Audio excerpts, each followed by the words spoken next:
Assalamualaikum warahmatullahi wabarakatuh. Bertemu lagi kita dalam pembelajaran kali ini bersama channel Fatur Edukasi. Pada kali ini kita akan bersama-sama belajar tentang gangguan kesehatan pada organ peredaran darah, di mana kita melanjutkan pembelajaran yang berkaitan dengan tema yang keempat pada bagian subtema yang kedua. Oke, sebelum kita mulai belajar, silahkan kalian berdoa terlebih dahulu agar selama pembelajaran atau apa yang disampaikan dapat memberikan manfaat bagi kita semua. Serta jangan lupa tetap jaga kesehatan, patuhi protokol kesehatan agar kita terhindar dari paparan COVID-19.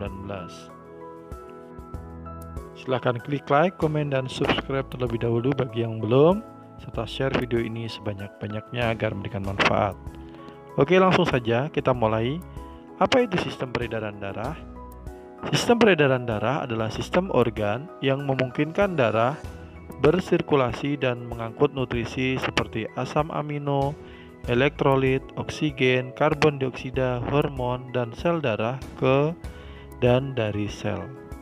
Artinya di mana prosesnya yang terjadi dalam peredaran darah tersebut adalah itu tadi, mengangkut nutrisi-nutrisi, bahkan oksigen, karbon dioksida, hormon, dan sel darah ke dan dari sel. Jadi sangat berperan penting dalam keseharian kita, aktivitas kita sehari-hari, di mana ketika sistem peredaran darah ini terganggu, maka akan banyak sekali dampak yang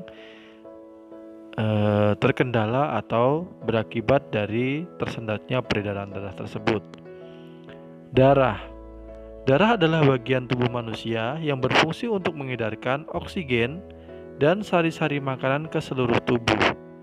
Darah merupakan komponen penting di dalam tubuh yang mengaruhi semua kinerja organ tubuh.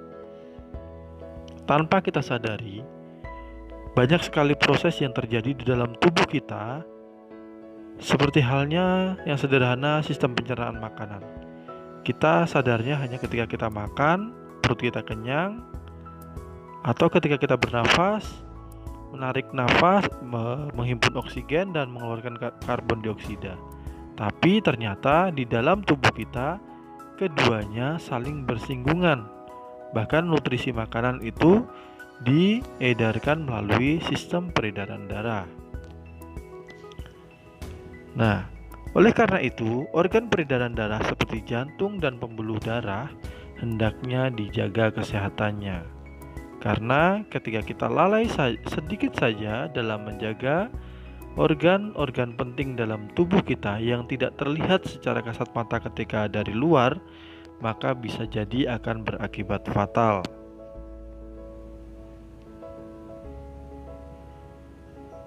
Gangguan pada sistem peredaran darah manusia adalah kelainan atau penyakit yang terjadi pada sistem peredaran atau sirkulasi darah manusia, baik yang disebabkan oleh faktor internal maupun faktor eksternal. Jadi ada dua faktor yang bisa mempengaruhi atau menjadi penyebab gangguan pada sistem peredaran darah manusia. Nah, secara umum ketika kita kupas lagi, penyebab dari gangguan pada organ peredaran darah bisa jadi karena faktor keturunan saat penyakit diturunkan dari orang tua, faktor bawaan yaitu kondisi yang sudah ada sejak lahir atau selama dalam kandungan ibu, terus produksi sel darah putih yang berlebihan, kekurangan zat besi, dan dampak dari pola hidup yang tidak sehat. Itu merupakan pembagian ke dalam penyebab gangguan pada organ peredaran darah yang dibagi menjadi ke dalam 3 bagian. Nah, selanjutnya kita patut mencermati bersama. Tanda-tanda sirkulasi darah tidak lancar adalah ketika mengalami sesak napas, nyeri dada, dan sakit kepala. Sirkulasi darah yang tidak lancar juga sering menjadi penyebab sakit seperti sakit jantung dan juga stroke. Jadi ini peredaran darah yang mungkin sering kita tidak tahu bagaimana prosesnya, ternyata juga bisa berakibat fatal bagi kesehatan kita sendiri. Jadi, kita harus menjaga kesehatan diri kita sendiri. Berikut ada beberapa contoh jenis-jenis penyakit gangguan pembuluh darah, seperti serangan jantung, thalassemia, tumor jantung, stroke, hipertensi, diabetes, anemia, dan masih banyak lagi jenis-jenis penyakit yang bermula dari gangguan pembuluh darah. Dan kita harus tahu bagaimana kita harus menjaga agar sirkulasi darah dapat lancar. Nah, bagaimana caranya? Olahraga teratur, mengkonsumsi makanan sehat, istirahat yang cukup, itu merupakan bagian dari hal-hal yang tidak bisa kita pisahkan untuk menjaga sistem peredaran darah kita agar tetap sehat. Kita harus menyisihkan waktu untuk berolahraga. Kita juga harus bisa memilih dan memilah mengkonsumsi makanan yang sehat.